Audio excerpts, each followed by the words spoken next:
Hi வாங்க வீடியோக்குள்ள போய் இன்னைக்கு சூப்பராக குழந்தைங்களாம் ஸ்கூல் விட்டு வந்திருக்காங்க. ஏதாவது ஸ்நாக்ஸ் செஞ்சு தரலாம். ஒரு ஸ்பூன் எண்ணெய் ஊற்றிக்கணும், ஒரு முட்டை உடச்சி ஊற்றிக்கணும். ஒரே ஒரு முட்டை உடச்சி ஊற்றுங்க, அப்போதான் சூப்பராக இருக்கும். முட்டை பன் செய்யலாம். முட்டையிலே இப்படி உடச்சி ஊற்றிட்டு அது ஒன்றும் செய்யக்கூடாது.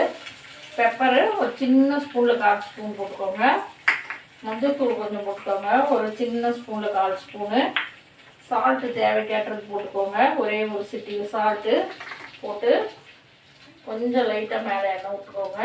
உங்களுக்கு என்ன தேவைன்னா விடுங்க, இல்லைன்னா விட்டுருங்க.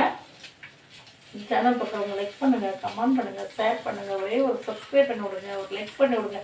செம்ம டேஸ்ட்டாக இருக்கும். நாமளே கூட பெரியவங்களை கூட இதை சாப்பாட்டுக்கு சாப்பிட்லாம், சும்மா ஸ்நாக்ஸ் மாதிரி கூட சாப்பிட்லாம். இது ஆஃப் பாயிலாகவும் செஞ்சு சாப்பிட்லாம், ஃபுல் பாயிலாகவும் செஞ்சு சாப்பிட்லாம். அப்படியே பன்னு மாதிரி வரும், சூப்பராக இருக்கும் பாருங்கள். அவ்வளோதான் பாருங்கள், அடிச்சுக்கு அப்படி போட்டாச்சு, சூப்பராக ரெடி ஆகிடும் பாருங்கள். முட்டை பன் ரெடி ஆகிடுச்சு, செம்மையாக. இது குழந்தைங்களுக்கு கொடுத்தா ரொம்ப இஷ்டமாக சாப்பிடுவாங்க. இப்போ அவங்களுக்கு இதுதான் பேத்தி பேராண்டிக்கு சாயந்தரம் வந்தோடனே ஏதாவது ஒரு ஸ்நாக்ஸ் செஞ்சு தருவேன்.